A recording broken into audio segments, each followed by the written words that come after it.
Assalamu alaikum everyone. Welcome back. Today we will learn about person in English grammar. This is very important topic for speaking and writing correctly.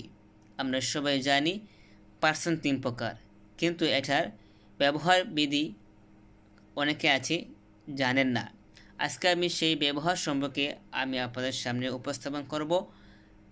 তাহলে আমরা সবাই জানি person তিন প্রকার, যেমন first person, second person, finally third person.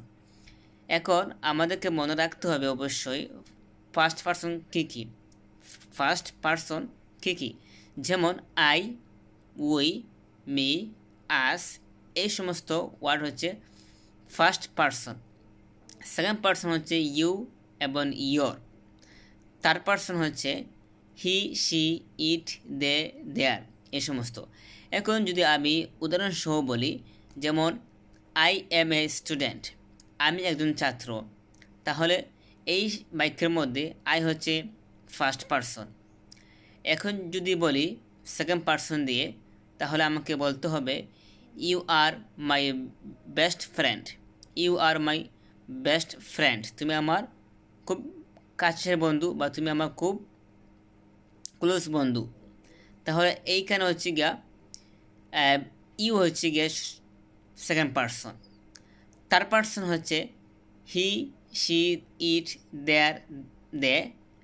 এখন যদি আমি বাক্য তৈরি করি, তাহলে আমাকে বলতে হবে he is a teacher, he is my best friend, they are playing football.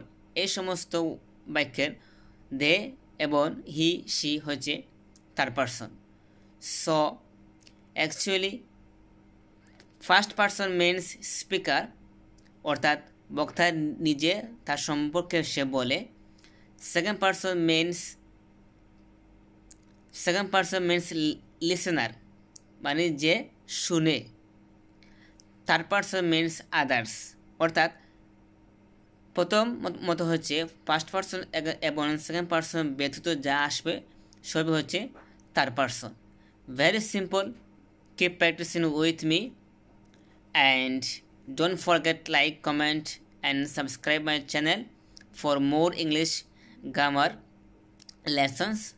Thank you so much. Assalamu alaikum.